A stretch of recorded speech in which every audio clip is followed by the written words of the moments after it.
ሻቤል የተስተካከለ መስሎት ነው። በቃ እሺዩ ንገረውና አብራችሁ አስተካክሉት።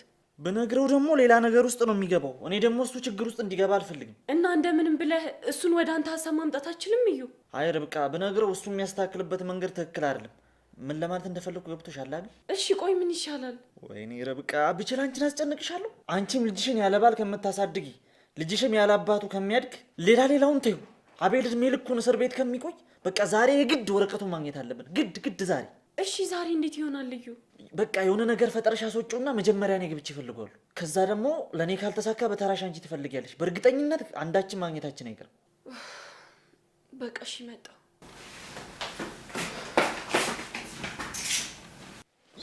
ማሚቴ ትችያለሽ። አውትፊትሽ ከተቀየረ በኋላ በደንብ ማሰብ ጀምረሻል።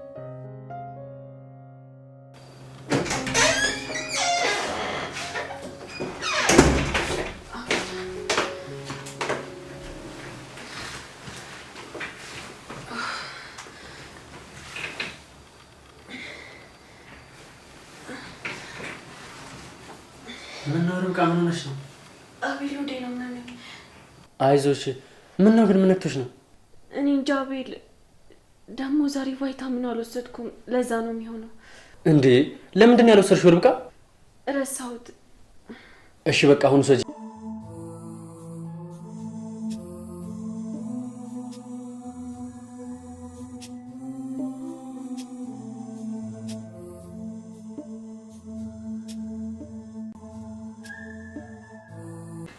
እኔ እንጃ እዩ፣ ፈራውኝ። ይመጡብኛል ብለሽ ስላሰብሽ ነው? አዎ።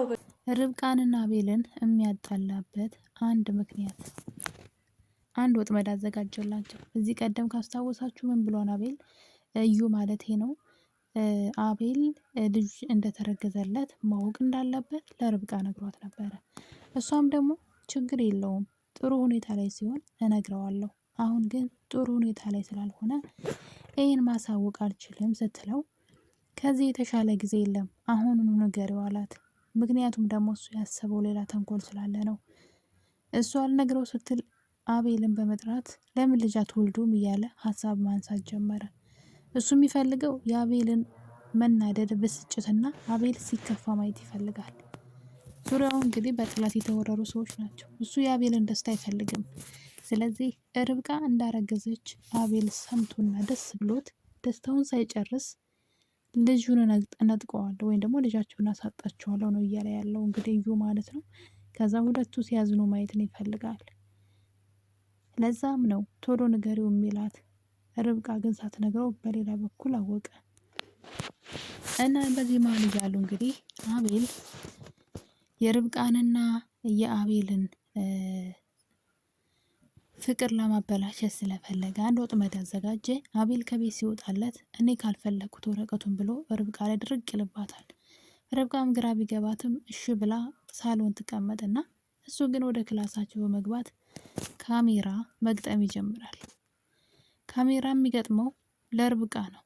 እናም ካሜራውን ከዛ ከመሳቢያው ፊት ለፊት ደብቆ ያስቀምጠዋል።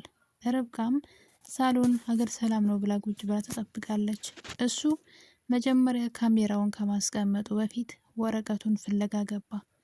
እናም ያስቀመጠበት እና ያየው ቦታ ላይ ያገኘው ወረቀቱን። ነገር ግን ወረቀቱን መውሰድ አልፈለገም። እዩ ወረቀቱን ወስዶ ነበር የሚል ወሬ እንዲወራ አልፈለገም። አደገኛ ነገር እንደሆነ ያውቃል። ስለዚህ ርብቃን ወጥመድ ውስጥ አስገባት። ወረቀቱን ካወጣው በኋላ እላይ መሳቢያው ላይ ቀስ አድርጎ ያስቀምጠዋል። ርብቃም ስትጠብቀው እሱ ግን ተንኮል እየሰራ ነበር። ካሜራውን ካደረገ በኋላ ቆይቶ ይወጣል። ርብቃም ወረቀቱ ስትለው አጣሁት ይላታል። አጥቼዋለሁ ሲላት እሺ በቃ ብላ ነገሩን ብትወውም እሱ ግን አይ አንቺ ሄደሽ ፈልጊልኝ አላት። እሷም እንግዲህ አንተ ፈልገ ያላገኘሁን እኔ ከየት አገኘዋለሁ አልችልም ብትለኝ በልጅሽ ልለምንሽ እባክሽ አንቺ ልታገኙ ትችያለሽ ማለት ወደ ክላስ ሄዳ እንድትፈልገው ያደርጋታል። ርብቃም ሄዳ ወረቀቱን መሳቢያውን ስትከፍተው ፊት ለፊት ወረቀቱን አገኘችው። እሱ ነበር ያስቀመጠው ካሜራውን ከማጥመዱ በፊት። እናም ርብቃ እንግዲህ ያንን ወረቀት ይዛ ለእዩ ስትመጣ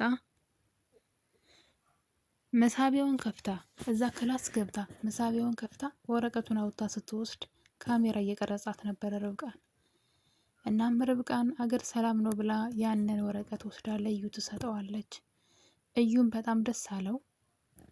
እናም ርብቃ ግን በጣም እንደፈራች ነገረችው። ይሄ ነገር ምናልባት አቤልን የሚጎዳ ነገር ከሆነ አቤል የሚናደድብኝ ከሆነ ተው ስትለው ምንም በጣም ደስ የሚለው ነገር ነው እንጂ ምንም የሚጎዳው ነገር የለም አታስቢ ይላታል። እና ግን መንገር አለብን እንንገረው ስትለው ቆይ ካስተካከልኩ በኋላ ነው የምትነግሪው። ስንት ቀን ይፈጃል? ትንሽ ቀን ታገሽ፣ ስጨርስ እኔ እነግርሻለሁ። ወረቀቱን እስካስተካክል ግን ምንም ነገር መስማት የለበትም ይላታል። እሷ ግን ውስጧ እንደተረበሸ ነግራው ነበር። እናም ድንገት አቤል በሩን ከፍቶ ሲገባ እዩ በድንጋጤ መሳቢያ ውስጥ ወረቀቱን ያስቀምጠዋል። እናም በዚህ መሀል እያሉ እዩ የቤት ሰራተኛዋን ወይም ደግሞ የስራ አጋዣቸውን ወደ ኪችን በመሄድ ርብቃ ክፍል የሆነ ቦታ ላይ ካሜራ አጣጥምዶ እንዳስቀመጠና ያንን ካሜራ ቀስ ብላ ተደብቃ ገብታ እንድትወስድና እንድታመጣለት ይጠይቃታል። እሷም እንግዲህ እሱ እንደጠየቃት ወደ እነ ርብቃ ክፍል ታመራና ያንን ካሜራ ታገኘዋለች። ካሜራውንም ነቅላ ከነ ርብቃ መኝታ ቤት ቀስ ብላ በሩን ከፍታ ስትወጣ እጅ ከፍንጅ ርብቃ ትይዛታለች። ሁለቱም ነበሩ የተፋጠጡት። ነገር ግን ርብቃ አሁን እዚህ ጋር ርብቃ የዋህ ናት፣ ምንም ነገር አጠረጥርም። ያቺ ልጅ ማንም በሌለበት ጸጥ ባለ ሰዓት እሷ ክላስ ገብታ ምን ይዛ እየወጣች እንደሆነ ካልፈተሸቻት ዋጋ ትከፍልበታለች ማለት ነው። አንደኛ የአቤልን ንብረት አሳልፋ ለሰው ሰጥታለች። ሁለተኛ ልጇን ሊጎዱባት ይችላሉ። መቲ በሰራተኛዋ በኩል መድኃኒት እንድትሰጣት አድርጋለች። እሷም ደግሞ መድኃኒት ልትሰጣት ተዘጋጅታለች። አሁን ላይ የሁለቱ ህይወት ምስቅልቅሉ የሚወጣ ይመስለኛል። ርብቃ ልጇን ካልጣች፣ አቤል ደግሞ ያስቀመጠውን ንብረት አንስታ ለዩ ሰጠች። አሁን ላይ ያ ወረቀት የት ሄደ ቢባል ለዩ ሰጠውት ማለት አችልም። እሷ አውታ ስትሰጥ አውታ ስትወስድ ነው እንጂ አውታ ስትወስድ በካሜራ ተቀርጻለች። ወረቀቱ ጠፋ ቢባል ተጠያቂ የምትሆነው እሷ ብቻ ናት። ወረቀቱን የወሰደችው ማናት? ርብቃ፣ አቤል ሳይሆን ወረቀቱን የወሰደችው ርብቃ ናት። ስለዚህ አቤል ይህን ነገር ሲሰማ ለርብቃ ይቅርታ ያደርግላት ይሆን? በቀጣይ ርብቃ ትልቅ ፈተና ወይም ደግሞ ትልቅ ወጥመድ ውስጥ የማትወጣበት ትልቅ ወጥመድ ውስጥ ገብታለች። እና እርች የምትናገረው ነገር ትዝ አለኝ። አትመኝ ሰውን ሚስጥር አትንገሪ፣ አትቅረቢ ብትላትም እሷ ግን እዩዩ እያለች እንግዲህ ተጫውቶባታል። አቤልስ ያንን ካሜራ ያን የተቀረጸ ቪዲዮ አይቶ ርብቃን ይጠረጥራት ይሆን? እዩ ግን ለጊዜውም ቢሆን ስራውን ሰርተዋል። ወይም ደግሞ ርብቃ የቤት ሰራተኛዋ ከቤት ይዘው የወጣችውንና ከመኝታ ቤቷ ስትወጣ ደብቃ ይዘው የወጣችውን ነገር ምን እንደሆነ አጣርታ ካልቀማቻትና ካልተቀበለቻት የርብቃ ህይወት በአጠቃላይ ፍቅራቸው ትልቅ አደጋ ውስጥ ገብቷል። እሱም ደግሞ በርብቃ እንዝላልነት ነው። በጣም ሲበዛ እንዝላል ናት። እዩን አብዝታ ማመን ብቻ አይደለም፣ ጭራሽ የአቤል የሆነን ነገር አንስታ ለሱ ያለ ፍቃዱ መስጠት ትልቅ ወንጀል ነውና ለዛውም እሷ ራሷ ናት የሰጠችው፣ ማንም አይጠየቅም። እና የኔ ተወዳጆች እንግዲህ ርብቃ ክፍል 23 ይህን ይመስል ነበረ። በክፍል 24 እስከምንገናኝ ድረስ ሁላችሁንም እወዳችኋለሁ። ቸር ቆዩልኝ።